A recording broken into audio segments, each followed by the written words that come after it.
Hello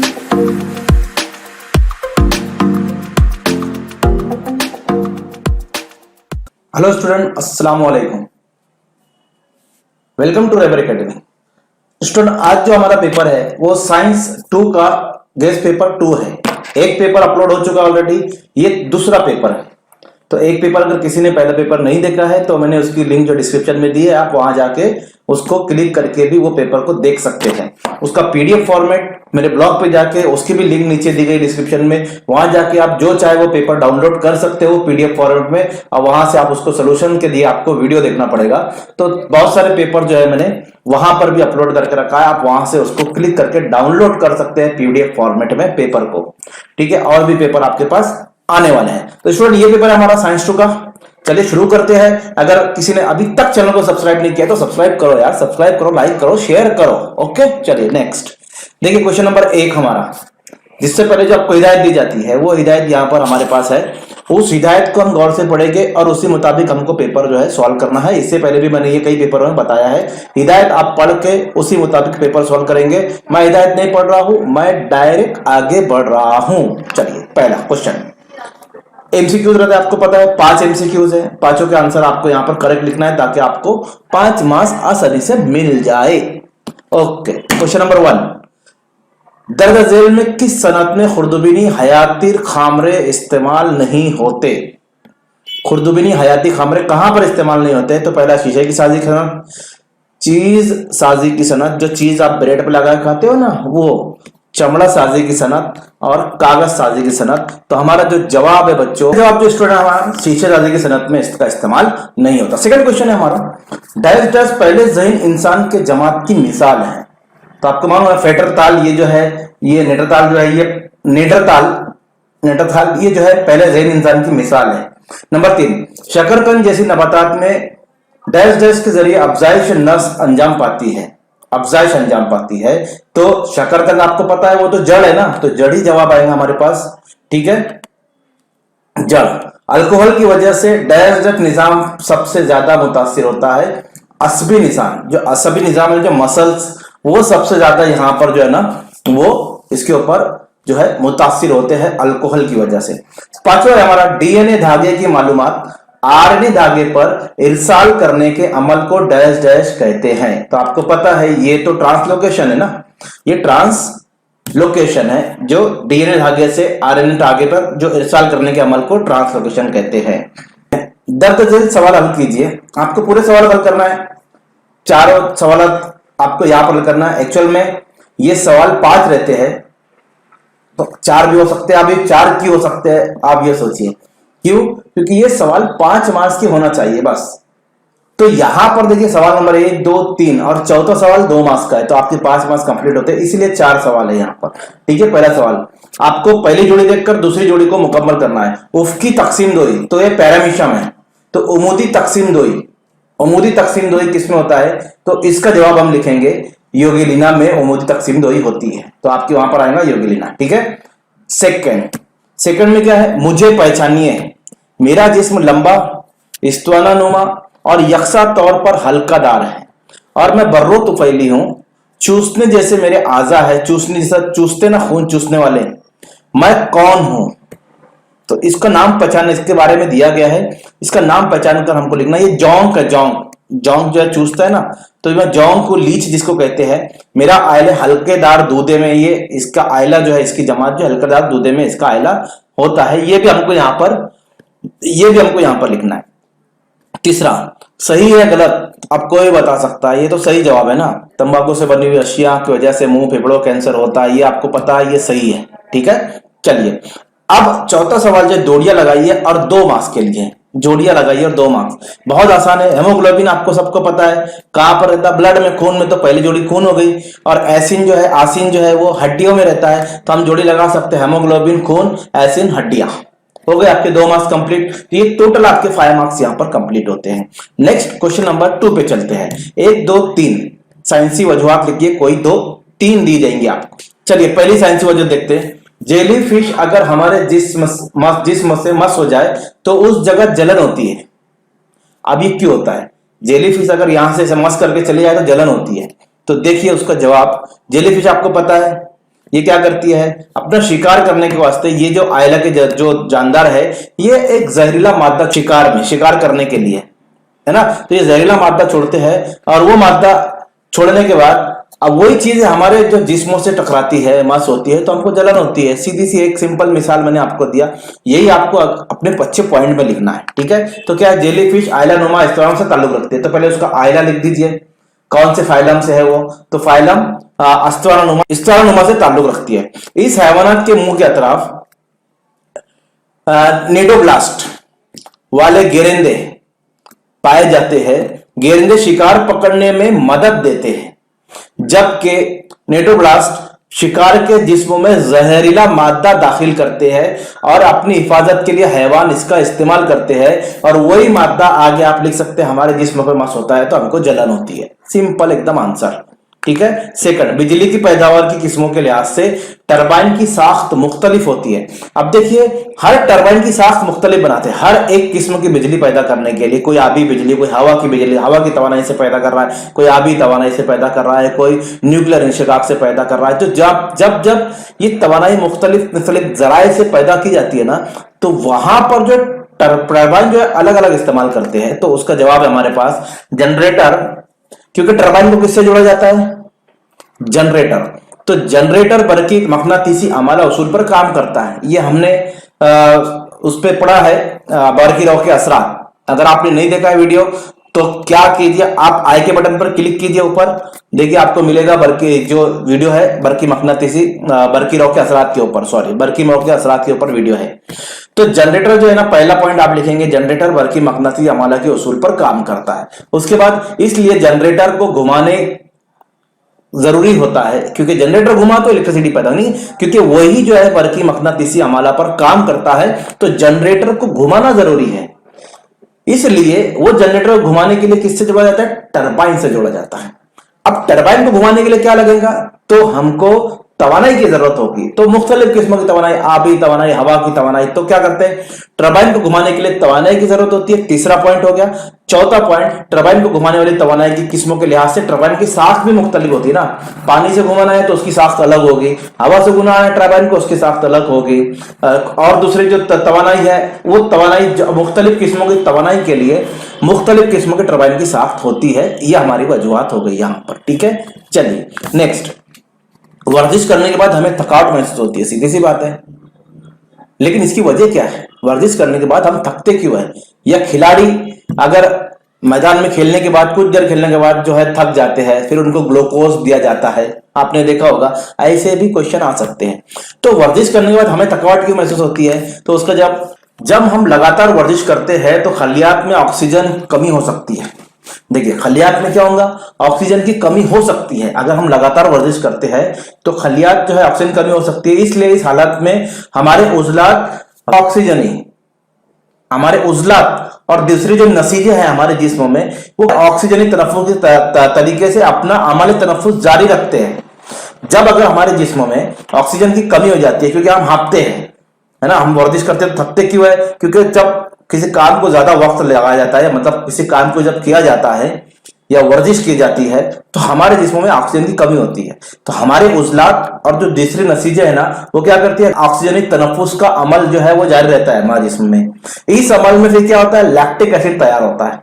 lactic acid और ATP के सालमात, अब एटीपी क्या है, ये तवानाई है, तो एटीपी के सालमात भी कम हो जाते हैं। क्यों, क्योंकि जब हम थक रहे हैं यानी ऑक्सीजन कम हो रही है, तो वहां पर तवानाई कम होगी ना।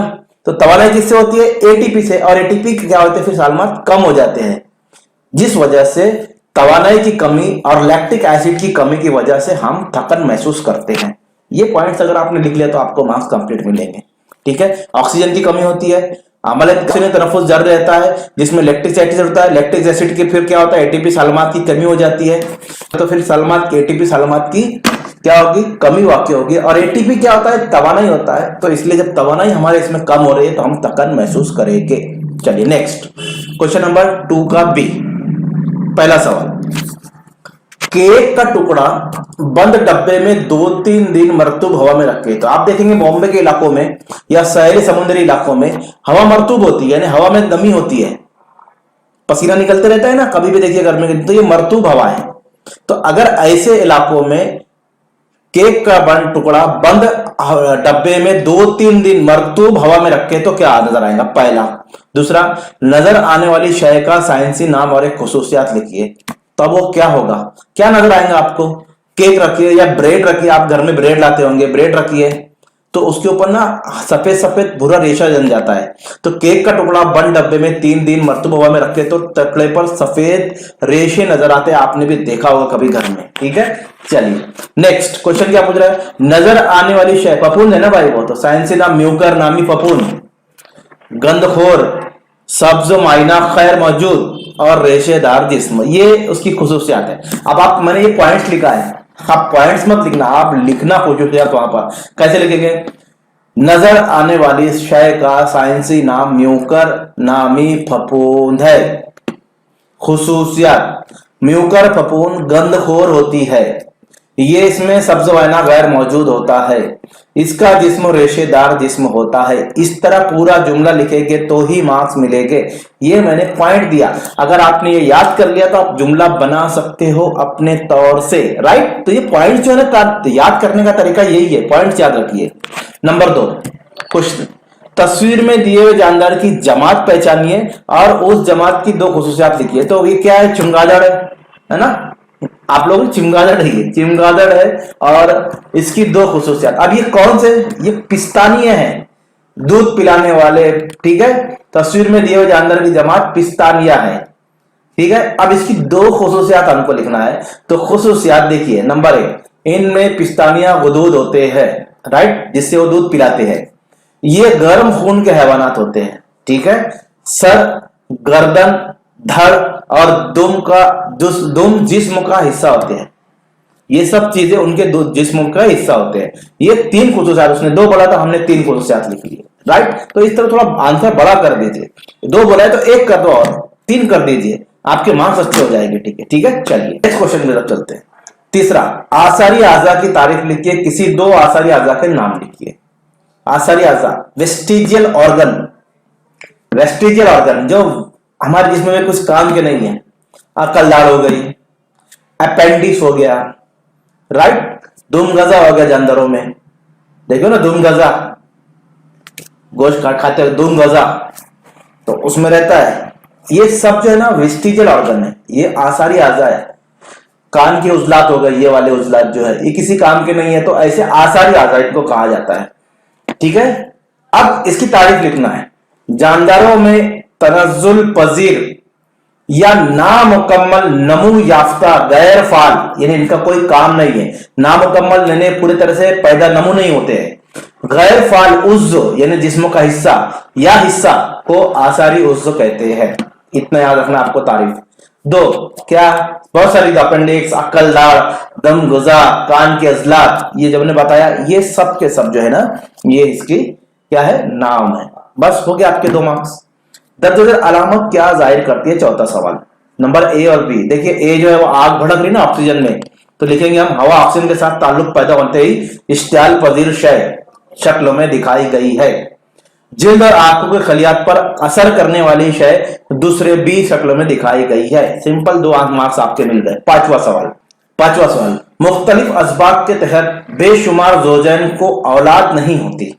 देखिए कई लोग बगैर औलाद के रहते हैं, तो उसमें कुछ खामियां होती है। जो बोलता है मुख्तलिफ असबाब, उसके वजूहात बहुत सारा है, बहुत सारे वजूहात है उसमें कि किस वजह से औलाद नहीं होती। लेकिन इन रुकावट को दूर करने के लिए कोई 2 तरीके, अभी बहुत सारे तरीके बन गए आपको पता है। तो पहला तरीका हम लिखेंगे मसनवी बार आवारी, आईवीएफ जिसको बोलते हैं, इन विट्रो फर्टिलाइजेशन। फर्टिलाइजेशन मतलब ये बाहरी इम्तियानी नली में इसका फर्टिलाइजेशन हो जाता है। ये दूसरा एक मसनवी बारावरी बोलते हैं कि मसनवी तरीके से जो है वो औलाद को पैदा किया जाता है बाहर फर्टिलाइजेशन करके।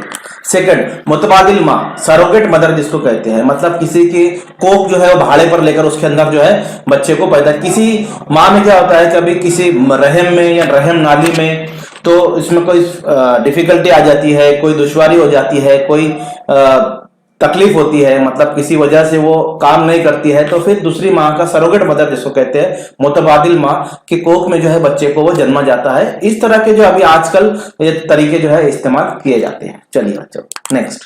तो स्टूडेंट सवाल नंबर 3 देखते हैं हम लोग। सवाल नंबर 3 में दर्ज झेल सवाल कीजिए। कोई 5-8 दिए रहेंगे, आपको 5 करना है, सॉरी। देखिए पहला सवाल है, दी हुई तस्वीर में कौन सा जहनी मर्ज दिखाया गया है? तो आपको पता है एक्सीडेंट हुआ है, लोग मोबाइल से शूटिंग कर रहे हैं, जो आजकल ट्रेंड चालू है हमारे इधर, आपको पता है। आप इसके जरिए कौन सा सामाजिक पैगाम देना चाहेंगे? तो हमारा आंसर आप लिखेंगे। देखिए सबसे पहले दी हुई तस्वीर में गैर एहसासियत, मतलब यहां पर किसी को एहसास नहीं हो रहा है, किस्म का जहनी मर्ज दिखाया गया है, इतना लिखेंगे आप। आपको यहां पर 1 मार्क्स, और ये पैगाम लिखेंगे तो 2 मार्क्स। इस तरह के 3 मार्क्स है। तो पैगाम के हादसा से मुतासिर लोगों की वीडियो क्लिप बनाने के बजाय उनकी मदद करें, ये पैगाम सामाजिक पैगाम। नंबर 2, फौरन पुलिस महकमा को इत्तला दें, हालात और जरूरत के मुताबिक CPR फराहम करें। ठीक है, कार्डियक पल्मोनरी, मतलब जब किसी को अटैक आता है या तो फिर उसको फौरन जो है वो फर्स्ट एड देना चाहिए, या जैसे भी है मतलब एक्सीडेंट हुआ तो उसको पहले फर्स्ट एड दीजिए, फराहम करें। एम्बुलेंस के लिए फोन नंबर 108 पर फोन करें। अगर आप इतने पॉइंट लिखते हैं तो आपको हर एक का आधा पॉइंट, 2 मार्क्स यहाँ पर आपको मिल जाएगा इंशाअल्लाह ताला। ठीक है, चलिए आगे बढ़ते हैं हमारे क्वेश्चन नंबर 2। कौशल में दिए गए अल्फाज की मदद से मुनासिब लफ्ज चुनकर दिए गए पैराग्राफ मुकम्मल कीजिए। अब ट्रांसलेशन है, एंटीकोडॉन है, tRNA है, mRNA है, अमीनो एसिड है, ट्रिपल कोडॉन है, ट्रांसक्रिप्शन है और DNA है। ये हमारे पास अभी इतने कॉस्ट में जो है वर्ड दिए हुए हैं। अब पैराग्राफ को मुकम्मल करना है। तो पैराग्राफ क्या है? खलिए के मरकजे में तैयार शुदा डैश डैश खलिया माया में आता है। अगर आपने मेटोसिस पढ़ा होगा, जिसको हम खलिए की मसावी तकसीम कहते हैं, तो अगर आपने वो पढ़ा है खलिए की तकसीम, तो उसमें देखेंगे माइटोसिस, तो उसमें क्या होता है, खलिया के मरकजे में तैयार शुदा डैश डैश खलिया माया में आता है। अब आपको यहां मालूम होना चाहिए कि यहां पर जो है mRNA है, मैसेंजर जो mRNA आता है खलिया माया में, ये आते वक्त DNA इशारती पैगाम जैसे कोड है लेकर आता है। इस पैगाम में अमीनो एसिड के लिए कोड मौजूद होता है। जब मैसेंजर RNA आता है तो वो कोड लेकर आता है, अमीनो एसिड के लिए कोड मौजूद होता है। हर अमीनो एसिड के कोडॉन 3 न्यूक्लियोटाइड पर मुश्तमिल होते हैं।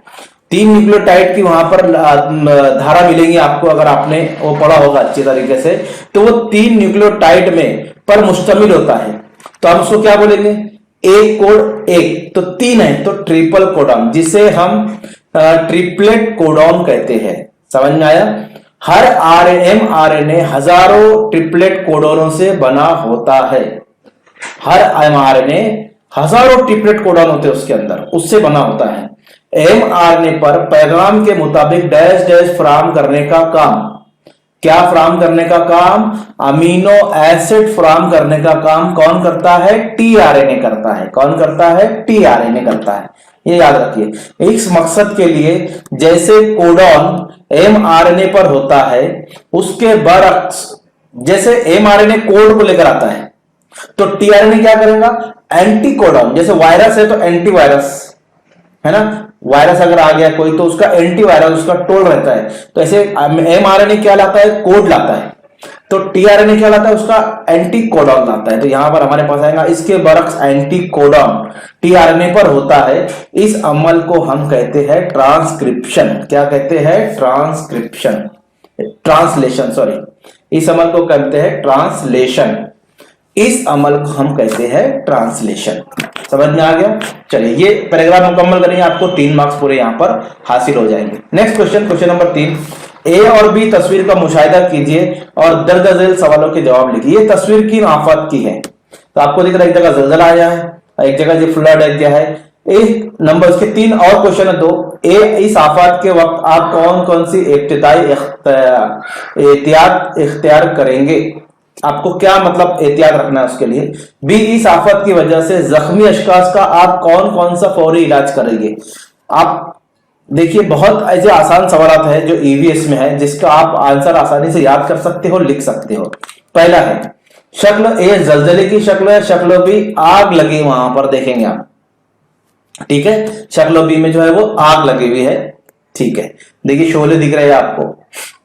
अब ये हो गया हमारे पहले सवाल का जवाब। बी क्वेश्चन, बी का जवाब क्या है? जलजले के दौरान की जाने वाली एहतियात। क्या एहतियात करना है आपको? उसको इधर उधर ना भागते हुए एक जगह खड़े रहना है खामोशी से। जमीन पर, मेज पर या पलंग वगैरह के नीचे बैठ जाना है, पहला। दूसरा पॉइंट आप देख सकते, बिजली की सप्लाई का बटन बंद कर देना है, ठीक है, ताकि वायर वगैरह जुड़े तो शॉर्ट सर्किट ना हो। मोमबत्ती, माचिस, कंदील का इस्तेमाल करने की बजाय बैटरी का इस्तेमाल करें। मतलब ये तमाम चीजें जो है आग पकड़ने के खदशात हो सकते हैं, इसलिए क्या करना है? बैटरी का इस्तेमाल करना है, टॉर्च वगैरह इस्तेमाल करना है। घर के बाहर हो तो ही गाड़ी में रुके। इमारतों, दरख्तों, बिजली के खंभों, वज्र के तारों के करीब ना रुके। तो आपको सबसे पहले तो क्या करना है? अपने बिजली का बटन बंद कर देना है, कंदील वगैरह का इस्तेमाल नहीं करना है। घर के बाहर है तो अगर जलजला आया और घर के बाहर हो तो आप क्या करके गाड़ी में रुकेंगे, इमारतों, दरख्तों, बिजली खंभों के तारों के करीब ना रुके। इस तरह के आपको एहतियात करना जरूरी है। ठीक है, ये क्वेश्चन नंबर 3 था। क्वेश्चन नंबर 3 का जो सी है उसका आंसर देखिए। बी, इस आफत की वजह से जख्मी अशखास का आप कौन कौन सा फौरी इलाज करेंगे? तो किसी शख्स के कपड़ों में आग लग जाए तो उस पर पानी डालेंगे, जख्मों को साफ पानी से धोएंगे, मुतासरा शख्स को पानी पिलाएं, उफुवत कश यानी जो जरासीम कश या जो जलन होती है ना, उफुवत कश महलूल से नरम कपड़ा भिगोकर जख्म साफ करे, आयोडीन वगैरह हो गया उससे जख्म साफ करे, इस पर खुश्क पट्टी बांधे, फौरन तिब्बी इमदाद मुहैया करवाएं। इतने काम आपको फौरी तौर पर करना है अगर कोई शख्स जल जाता है उसके लिए। ठीक है, तो ये एहतियात, और यहां पर हमारा जो है सवाल का जवाब पूरा कंप्लीट होता है। तीनों क्वेश्चन के आंसर अगर आप लिखते हो तो 3 मार्क्स आपको मिल जाएंगे। ठीक है, अब ये इसको याद करने की भी जरूरत नहीं है, ये तो आप अस्थि से लिख सकते हो स्टूडेंट ना। ठीक है, चलिए question number 4। A B C 3 सवाल आते हैं। शक्ल में दिखाए गए जानवर किस जमात से ताल्लुक रखते हैं? तो ये क्या है? ये मेंढको है, मेंढको अपना मेंढको भाई मेंढक। ठीक है, इस जानदार में अमल तनफ्फुस किस तरह अंजाम पाता है? इस जमात से ताल्लुक रखने वाले जानवरों की 2 मिसाल दीजिए। तो सबसे पहले ये जल थलिया है ना, पानी में भी रह सकता है, खुश्की में भी रह सकता है। शक्लों में दिखाया गया जानवर का जमात जल थलिया से ताल्लुक रखता है। 1 मार्क्स हो गए। सेकंड, अमल तनफ्फुस, देखिए आबी तनफ्फुस भी होता है और फिर जो है पानी का तनफ्फुस भी होता है और खुश्की में भी तनफ्फुस लेता है। तो लार्वा जब ये पैदा होता है ना, तो लार्वे की शक्लों में उस मरहले में ये मुकम्मल आबी होते हैं, मतलब ये जमीन पे नहीं रह सकते। छोटे छोटे लार्वे की शक्लों में जब ये पैदा होते हैं ना, तो ये पानी में रहते हैं, तो मुकम्मल आबी तनफ्फुस होता है। सिर्फ आबी तनफ्फुस अंजाम देते हैं, मतलब पानी में जो तनफ्फुस है वो तनफ्फुस अंजाम देते हैं। जबकि जब ये बड़े हो जाते हैं, बालिग हो जाते हैं, तो ये पानी और खुश्की दोनों जगह रह सकते हैं। आबी तनफ्फुस और हवाई तनफ्फुस दोनों अंजाम दे सकते हैं, इसलिए इन्हें जल थलिया कहते हैं। देखिए पूरा आंसर लिखे हैं इसमें, तनफ्फुस, हमारे तनफ्फुस भी आ गया आपका, तो आपका जो आंसर पूरा हो गया। नेक्स्ट, इस जमात से ताल्लुक रखने वाले 2 जानवरों की मिसाल दीजिए। तो एक तो मेंढक आपके सामने है और एक और दे दीजिए जिसका टोड, सलामडर वगैरह, ये 3 आप नाम लिख दीजिए, आपको 1 मार्क्स यहां पर मिल जाएगा। नेक्स्ट, आप क्या करेंगे और क्यों? देखिए ये सवाल का क्वेश्चन का मैंने आंसर नहीं लिखा, ये आपको अपनी तरफ लिखना है कि आपका ज्यादा वक्त इंटरनेट पे, मोबाइल गेम्स, फोन पर सर्फ हो रहा है, तो आप क्या करोगे और क्यों?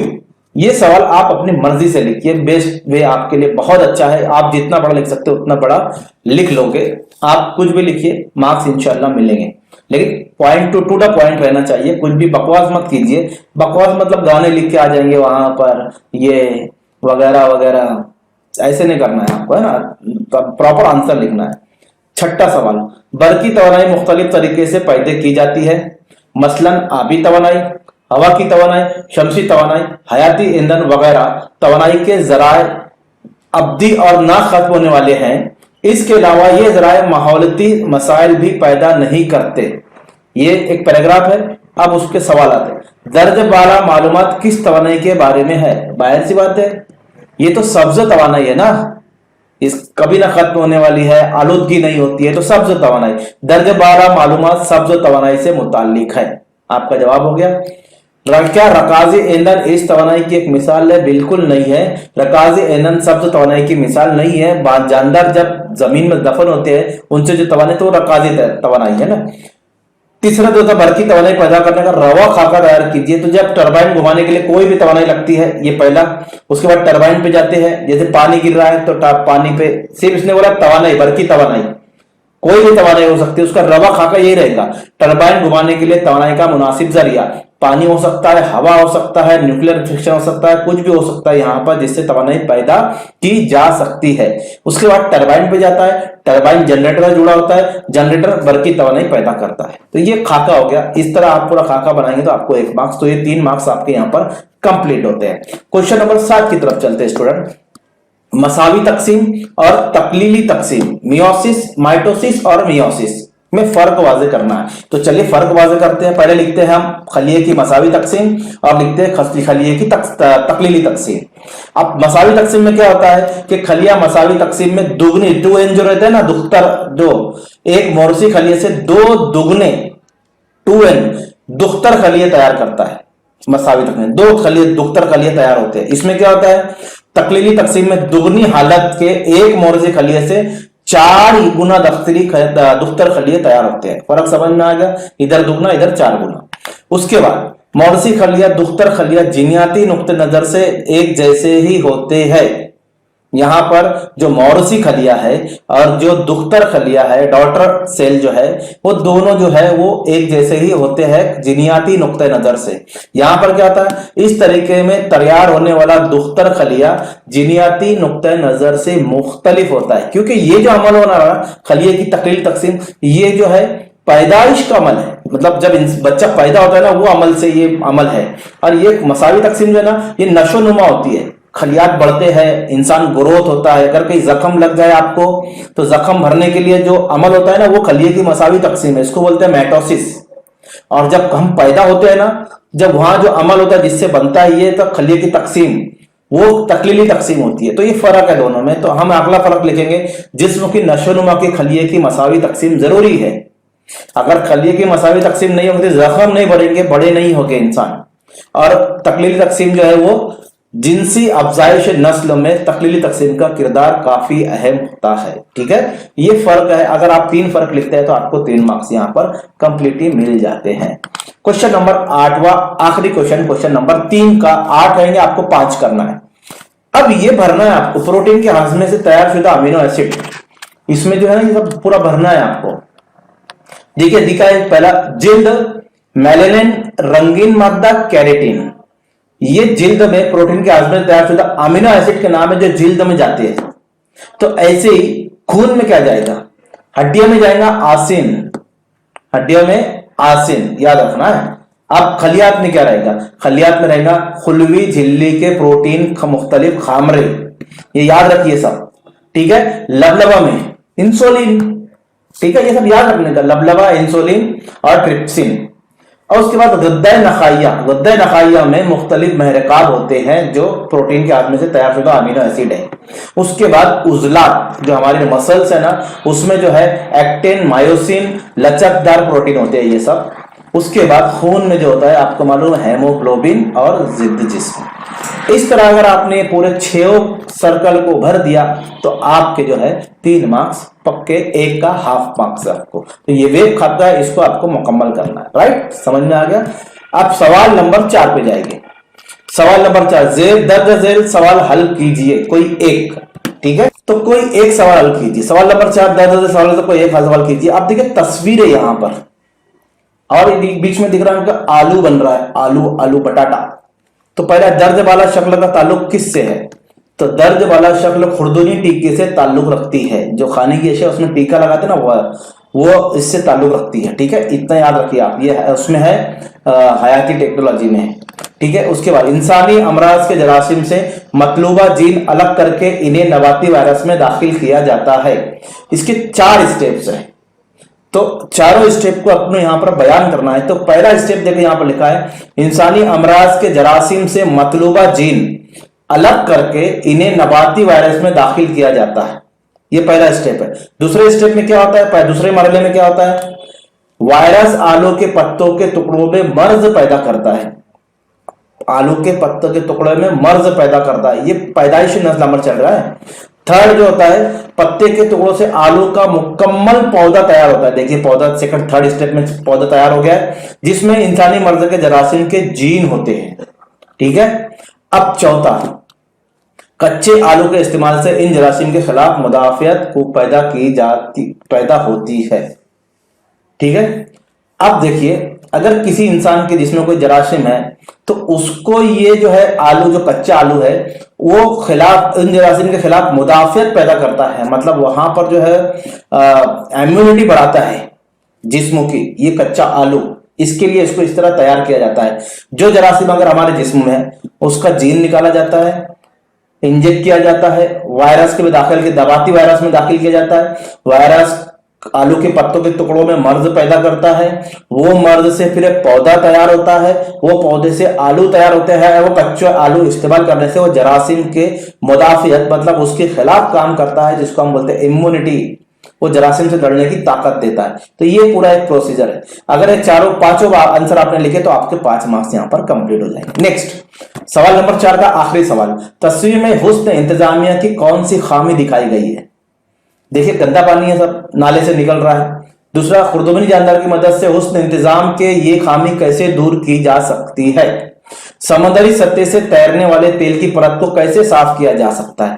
ये तीनों आपको यहां पर लिखना है सवालों के जवाब। पहले सवाल का जवाब लिखेंगे आपको 1 मार्क्स, बाकी दो के दो मार्क्स, तो इस तरह 5 मार्क्स है। तो चलिए, कौन सी खामी है? तस्वीर में फाजिल और आलूदा पानी के हुस्न इंतजाम की खामी दिखाई गई है, 1 मार्क्स आपका पूरा हो गया।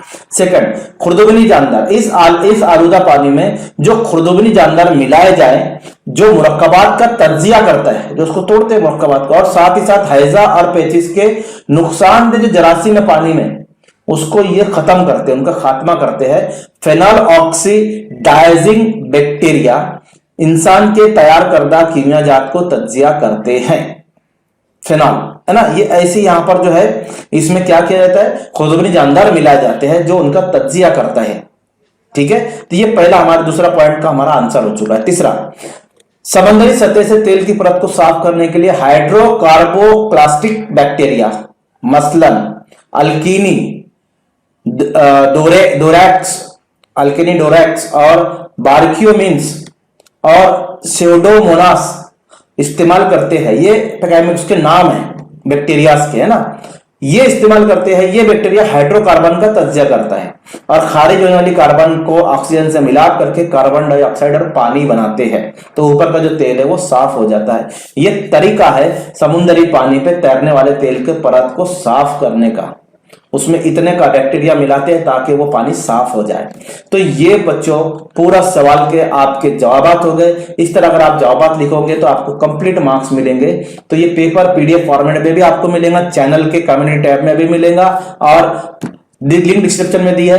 कल ये पेपर जो आपको वहां पर पीडीएफ शक्लों में मिल जाएगा, ग्रुप में भी मिल जाएगा। तो अगर पेपर पसंद आए तो लाइक कीजिए, चैनल को सब्सक्राइब कीजिए और वीडियो को शेयर कीजिए। Thank you.